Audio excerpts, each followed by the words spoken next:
Thank you.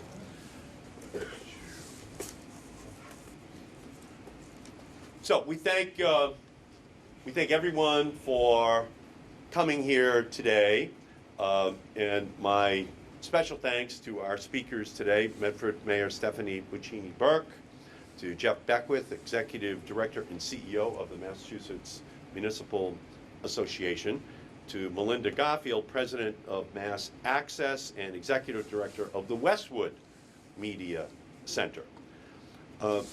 This morning, I had the pleasure of speaking with an incredible group of leaders about the importance of public, educational, and governmental television, also known as PEG, or Cable Access Television. Yeah.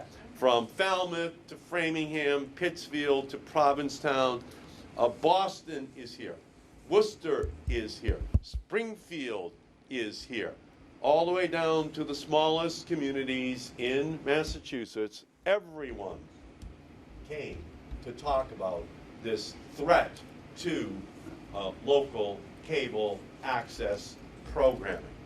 Everyone here wants to make sure that everyone in their community have their voices heard. And this was an opportunity for their voices to be heard because of what is going on at the Federal Communications Commission. In this era of media globalization and consolidation, PEG stations give viewers critical information about their communities and offer an important platform for local residents. Massachusetts residents watch PEG channels to monitor local city council meetings, receive the latest news from nearby college campuses, hear about critical emergency alerts.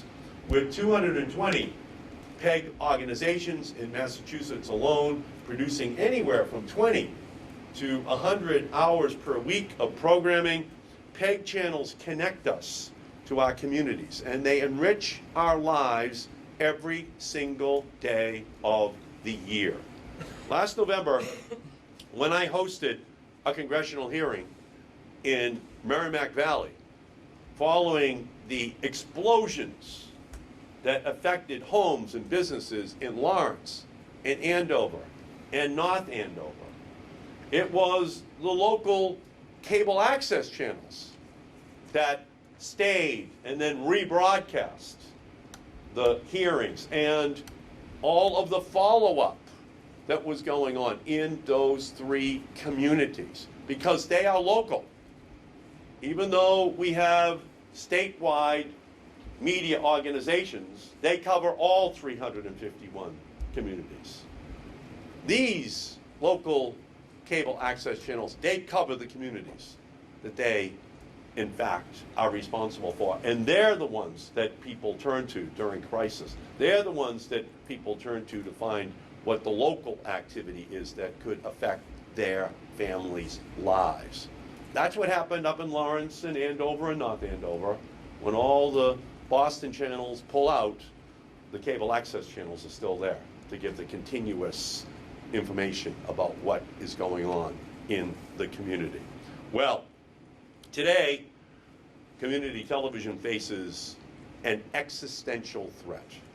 The Federal Communications Commission has proposed a rule change that would allow cable companies to shirk their obligation to the communities where they operate. Under current law, towns and cities across the country and the Commonwealth are permitted to require, as part of the cable franchise agreements, the cable operators meet demonstrated community needs by setting aside channels for PEG stations. Yet, the FCC's current proposal would allow cable operators to assign a value to these channels and then subtract that amount and the value the operator places on any other in-kind contributions from the franchise fees the cable operator owes. What's in jeopardy for Massachusetts PEG stations? Potentially tens of millions of dollars in funding that otherwise would be used in the community. And as a result of these proposed changes at the Federal Communications Commission, local governments in Massachusetts and across the country would be forced to decide between supporting local PEG channels and supporting other critical institutions serving the public good, like schools and public safety buildings. That's a Sophie's choice, and it's just not right. And we're here today to say that the Federal Communications Commission should not imperil Americans' access to community television. As local newspapers and other sources of local information continue to struggle, we should be exploring ways to expand and not subtract the ways that the local residents have to learn about their communities. And we do know that local newspapers increasingly don't have the resources that they used to have. But we can't allow for the local cable access channels to lose the revenues they need in order to ensure that that flow of information continues into the homes of everyone in every community in our state. This access is worth fighting for. It's worth protecting. And that's why I have led a letter to the Federal Communications Commission with 10 of my senatorial colleagues. And I've personally spoken to the FCC, urging it to cease any rulemaking that would damage PEG channels. The FCC should work for communities, not powerful cable companies. That is what they are sworn to do. That is what the contract says that they want to do in a community, to serve the community. And so that is what the Federal Communications Commission should be all about. And so a movement across the Commonwealth and the country is growing and echoing this call. And together we're saying loud and clear that community television must be preserved. And here, representing the elected officials of all 351 cities and towns, I give you the great mayor from the city of Medford, Stephanie Wincini. Welcome, Madam Mayor. Good morning, everyone. I want to thank Senator Markey for convening this amazing group of people this morning so that we could really hear from the people that know what's really going on in our cable access channels. You guys are amazing, and you had some wonderful comments that I'll share a little later. The FCC's proposed rulemaking seeks to cap the current franchise fee at 5%. However, it looks to offset the payment by in-kind items such as market value that they determine, such as PEG channel capacity. This offset could be detrimental to local cable services that include government, education, and public access. Funding is needed to staff the operations of these centers that provide education to the public on how to use the equipment, how to stream live to social media, as well as developing community programming. Just last week in the city of Medford, we held a 2-hour hearing on our Medford Square revitalization. Who was there from gavel to gavel? It was our public access channel that recorded the entire event. And then the people that are unable to come, whether they're working 2 or 3 jobs or can't leave their home, they're able to see what's going on in their community and how then they can lobby for certain things that are going on. But I want to share a couple of the comments that I heard a little earlier in the last 2 hours. This is the last bastion of net neutrality. They speak for the voiceless, the Cape Verdeans, the Haitians, all the minority segments of our community. These stations are promoting, bringing safety nets to these communities, and allowing their voices to be heard so they could better connect with our cities and towns. Youth programming, after school, summer programs. We at Medford High School also have day classes in our center, so our kids are wanting to become part of the creative community of our state. Community news, better educate the community. When all is said and done, our cable channels, a big job that they do is really educating our members, not trying to sway them one way or another. It's to educate them so that they will make sound choices, whether it comes to elections or referendums or CPA going on a ballot. It's to bring information to the public, to your home, so you can watch it at your convenience. And a couple of other things. Freedom of speech. Where else do you get the freedom of speech but on these cable channels? We see it firsthand in our city, and I know across the state we experience it, where it's really you're able to say what's on your mind, and nobody says you can't. So these really are the last bastions of freedom of speech. So I urge everyone to fight alongside all our cable access providers. Our great senator here, Jeff, will speak in a minute from MMA, but continue to write your congresspeople to let them know that this is so important. We cannot lose this critical funding. Thank you. Thank you. Now we're going to hear from Jeff Beckwith from the Mass Municipal Association. Thank you, Jeff. Thank you, Senator. This is an example of why community programming is so critically important. Part of the vision that Senator Markey, then Congressman Markey, had when decades ago he was making sure that the cable industry that was just being formed and organized in a way that was responsive to the communities of this nation and of Massachusetts, of course. And also that the cable companies, in receiving this opportunity to lay wires on public ways, to use the public property to build an infrastructure that would make them billions of dollars, that the cable companies themselves had an obligation to make sure that this new industry presented citizens, residents, everyone with the broadest array, the most diverse array of information sources and services.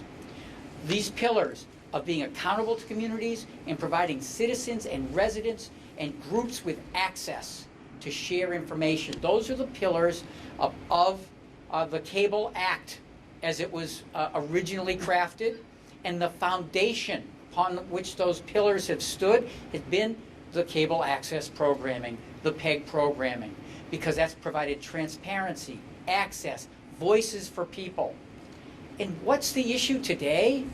The cable companies that are making billions of dollars are concerned about supporting with millions of dollars that they already recover from the subscribers in the cable bill, the kind of programming that allows cable companies to provide value and service to the community. We're talking about values of democracy, because cable company and cable access support open meetings. They support the select board nowadays, or counselors going to meetings and talking and making sure that the voices and the positions that they hold are heard all throughout the community. And then that gives other people an opportunity to look in and decide whether or not to get involved and to weigh in. Candidates forums, election nights, local groups hold fundraisers. Over 1,400 individuals and groups have commented just from Massachusetts in opposition to the FCC's proposed rules. One of those comments was from a local Rotary Club that said that over the past 20 years, they have hosted a fundraiser that's been aired on their local cable station. They've raised $1 million for local charities and international causes.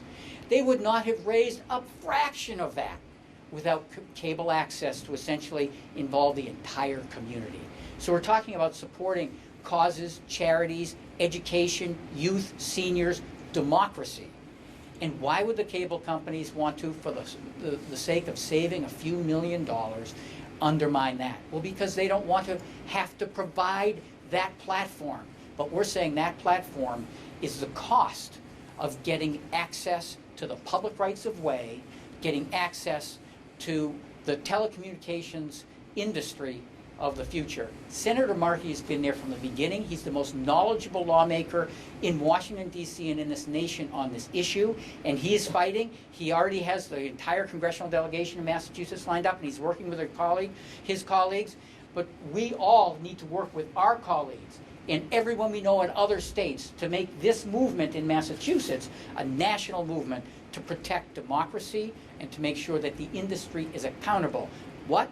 To the values of the Act, to our local communities, and to providing the broadest possible sources of information and services to the people of the United States. Thank you, Senator. Thank you so much. We're also joined by the great state representative from the city of Melrose, Paul Broder, right over here. Thank you, Paul, for coming. Thank you so much. And next to speak is Melinda Garfield, who is the president of Mass Access. Thank you so much. I'll be very quick because it was all encompassing of what you just heard, but thank you again, Senator Markey, for creating an opportunity to make the public aware of the devastating effects the FCC's proposed rulemaking will have on the communities we serve. For the last 30 years plus, community television stations have delivered vital services, helping residents of Massachusetts to be an informed citizenry, educating and empowering residents, and making it possible to get their messages distributed. In its proposed rulemaking, the FCC is attempting to undermine federal law, which protects free speech and repays local communities for the use of public rights-of-way. If enacted, the residents of the Commonwealth face the real possibility of losing access to their local government meetings, local sports, community events, along with the ability to take advantage of what are now considered free video services in their towns and cities. Massachusetts has the highest concentration of community media centers in the country. This means that not only will the services we provide cease to exist, but a measurable and meaningful economic impact will also be felt. Community media centers spend millions of dollars a year on technology equipment, facility rent, and small business services. We employ hundreds of people and give opportunities to millions of residents. None of this can be replaced with faceless internet platforms. The FCC would have you believe that community media is an antiquated ideal or a relic of a previous technological era, but they are simply ill-informed. Community media has evolved from its modest roots to become a staple in the fabric of the communities we serve, and its loss will be felt for decades to come. Across the country, local print media is disappearing, creating media deserts that only community media is equipped to bridge. Our coverage of local government is gavel to gavel, unedited and unbiased. It promotes transparency and allows municipal departments to reach community viewers to distribute vital information. Through production and airing of debates, forums, and candidate profiles, community media helps to educate voters before elections. It allows for documentation and archiving of municipal meetings, a service that would otherwise cost thousands of dollars annually. The Cable Act of 1984 was put into place so that Americans would have access to technology and a platform on which to express themselves. This was not just done simply for the novel idea that it was, but was done so that the companies making money using public rights-of-way on municipal land would have to give back to the communities where they sell their products. Even though they are not a law-making body, the FCC is attempting to redefine the parameters of the law to the detriment of the consumer. This is not just a community media issue. It is a community issue, a customer service issue. This proposed rulemaking would put more money into the hands of the multi-billion-dollar corporations while slashing services that consumers routinely pay for. I want to thank again Senator Markey for his tireless support and for the opportunity that he and his staff have afforded us today. The FCC was hoping to slide this rulemaking by the consumer quietly, underestimating the dedication that so many have to community media and the ideals that it represents. As citizens, we cannot afford to let the benefits that so many depend on be taken away so that the profits of so few are ever increased. We hope that through the support of the fine legislators like the ones we have representing the great state of Massachusetts, community media will be around for decades to come, supporting, entertaining, and educating the people of the Commonwealth.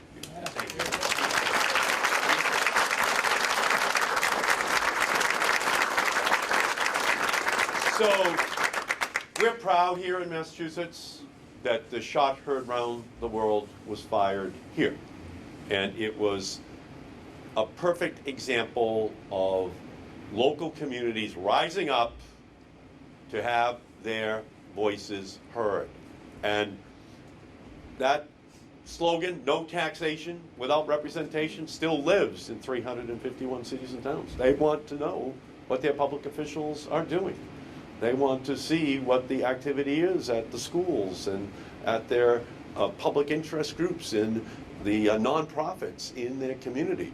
They want to make sure that the new arrivals in their community, whether they be Angolan, or Haitian, or Cape Verdean, you name it, that they have their voices heard as well. That's what is still alive and well. So we're the revolutionary state And this is where the revolution begins against the Federal Communications Commission. This is where the fight begins, and we're going to spread this across the whole country, because at jeopardy is nothing less than democracy, nothing less than the voices of ordinary citizens in every single city and town in Massachusetts and the whole country, and we are in now for the fight. So we thank all of you for coming here today, and if there are any questions, I will be glad to answer them.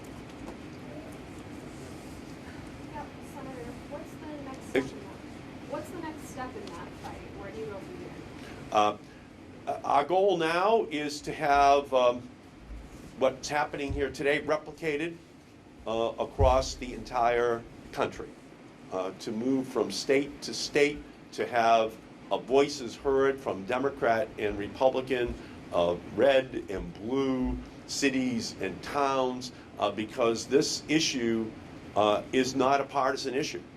This goes to the heart of what the cable systems are supposed to represent, which is localism, to give each and every community their own stations, their own ability to have their voices heard, and that's not Democrat or Republican. That's a fundamental compact that the cable companies constructed with our country, and they're seeking to walk away from it by reducing the revenues and making each of these communities have very difficult decisions as to whether or not they can continue to provide that service. So, we are beginning it here, but the Federal Communications Commission has yet to put it on the docket for a decision. We know that they're considering it, and we're just beginning this crusade to make sure that they get the pushback, which is going to be necessary. Can you talk about the funding aspect a little bit? How much of cable access television is actually federally funded? You know, how much of your budget is federally funded? Well, it's not that. Is Springfield here? Is the Springfield access channel here? Right back here. Hanging out here. So what do Excuse these me? cuts mean to your budget? Well, John Abbott. Yeah. John Abbott. Yeah, come on up here. You should talk about if you. It's a Springfield station, which is asking the question, and we have Springfield here. So See somebody else. Exactly. yeah. Long ride. So please, why don't we just answer the Springfield specific, because that would be an illustration for every community. So Okay, you asked about the federal funding. There is none. Okay. Senator Markey was one of the leaders when he was in the House in creating the Cable Act of 1984, and so his knowledge of it as it was intended originally is very, very deep, and his commitment to the cause is still very, very deep. But we've seen, and he's seen as well, since 1984, the amount of support that the cable companies have given has been dwindling steadily, more and more steadily. So the funding right now that we receive in Springfield is about 2% of the basic cable charge that Comcast receives, and that doesn't include HBO or any of the premium channels. So it's every city and town, I think, is a little different. We've learned that today. Okay. So in terms of, what does this mean to your budget? Will you not be able to go to as many events? How will this look? How will this play out? We cover town, school committee, city council, gavel to gavel. I'm sorry, I wasn't ready to speak this morning. A little dry. So gavel to gavel coverage of those things. School events, high school sports. We've run several debates over the last 2 years that have been throughout Hampden County. We stream those, which is really where a lot of our viewers are getting their information. What will we have to cut out? I'm not sure. We don't receive the full 5%, so there's not all that much they could be cutting out. We run the network that we run the fiber network that the city uses for its internal communications, and we also run the same, all the wires go through tubes underground usually. We maintain those. So we're doing a lot for the cable industry now. I'm sorry. So, just in answer to your rambling. question, this is not federal money. This is a percent of the cable fees which every person in every community pays each month. And the cable companies make. So in Medford, it's $20 million. And out of that $20 million, they have to give back 5% of those revenues, so that the city of Medford or any one of the other 351 cities and towns can use in their own discretion, in their own city, in their own town. So it's not federal money, it's actual money that every person pays in their cable bill every single month. And that's what the fight is over, because the cable companies want to cut back in terms of what they provide to individual communities all across the Commonwealth and all across the country. So it's not about federal money, it's about their own money. And just so I'm clear, it's different across the board, different in different states. Every community has their own discretion to use the funding in the best interest of their community. But without question, it's going to put into jeopardy the ability of these local cable access channels to provide the same level of service they have always provided. And in some instances, it might actually lead to a question of whether or not they can exist. Senator, Yes? a few months ago, Who were you with, sir? Salisbury Community TV, Salisbury, Mass. A few months ago, the, Okay, yeah. Okay. Are you broadcasting right now? no, Oh, no, we're just going here for... I know, I just want to have a question, which is, a couple of months ago, the congressional delegation from Massachusetts was not fully supporting the resistance here, and I wonder if you could tell us what the status is right now, as far as you know. Yeah, the Massachusetts delegation is on board. We're fighting. We know how central this is, and we were one of the first states to actually embrace the cable revolution as well, back in the 60s, 70s, and 80s. So it's deeply embedded into the fabric of the communities that are represented here, but all across the Commonwealth. Thank you. Question? Yes, sir. Who are you with? I'm sorry. The Sun Chronicle in Attleboro, Mass. Okay, beautiful.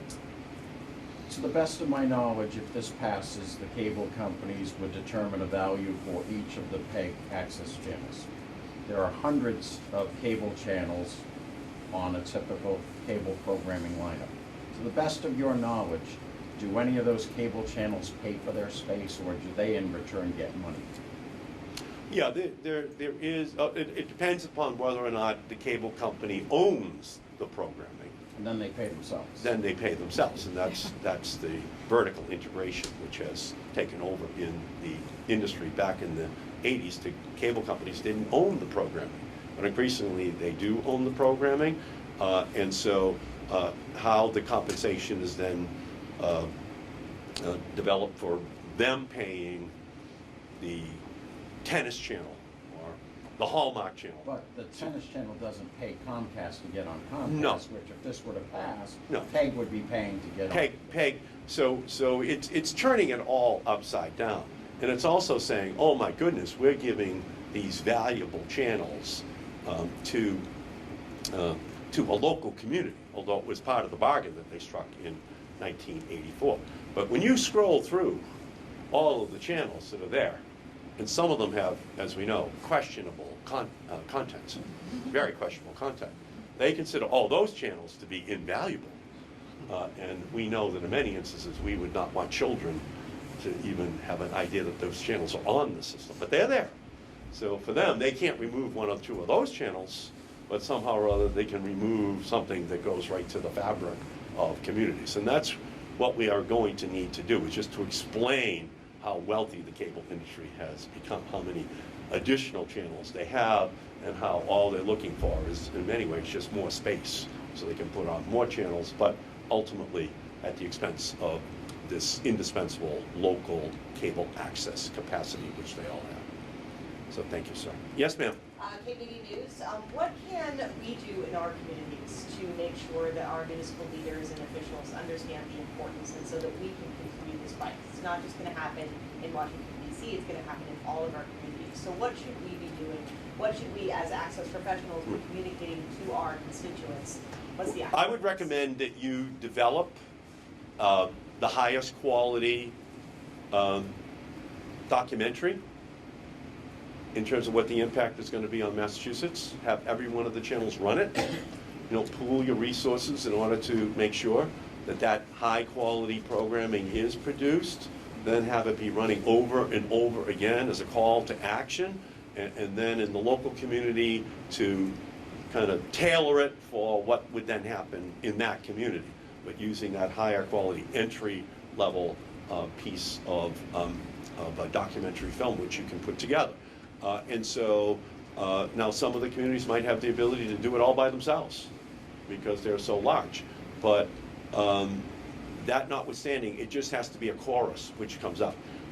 United we stand, divided we fall. So we have to stay together, have a common voice which is being spoken, and out of that I think it's something that will go right across the border into New Hampshire, into Maine, to New York out of Pittsfield, up into Vermont, down into Rhode Island, and into Connecticut. It has to start here. It always starts in New England. But once the rest of the country hears about what's happening, then they're going to wonder why they are sitting on the sidelines. So that is what I would say, but I would put it together soon and just start to run it, and I think you'll get a great response. And it should be a call to action, to call local officials, to call people to say, we want your voices heard on this subject.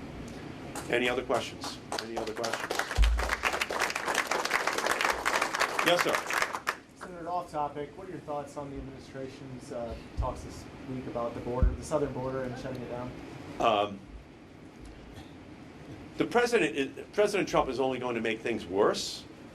He is taking a bad situation and he's only further complicating it. The president wants to cut off all aid for Honduras and Guatemala and El Salvador. Well, that money is being used to deal with MS-13. It's being used to deal with these gangs. It's being used within those countries as a way to help the situation. Their problems of poverty, hunger, injustice. If we pull out the resources that we give to them, it's only going to worsen those conditions and only put more pressure on our border. So I just completely disagree with the president. I think he just uses the wall as a political toy without actually talking about working together with Democrats to put together solutions that would work. Yes? Senator, another off-topic question. You could comment on the accusations of the former Nevada lawmaker against Vice President Biden. I believe Lucy Flores. I think she has a right to speak her truth. I think it's important for women to demand that they be respected. I think it's critical for all of us to give her that respect and to make sure that across our society that we reduce dramatically as each day, week, and year goes by the way in which women are in fact disrespected. Do you think the vice president should run for office? I think that's a decision which Joe Biden is going to have to make, and then it's a decision which the voters of the United States are going to have to make, weighing his conduct. Senator? Yeah, just wait one second, yeah. Any other questions here? Thank you all so much. Much appreciated. Thank you.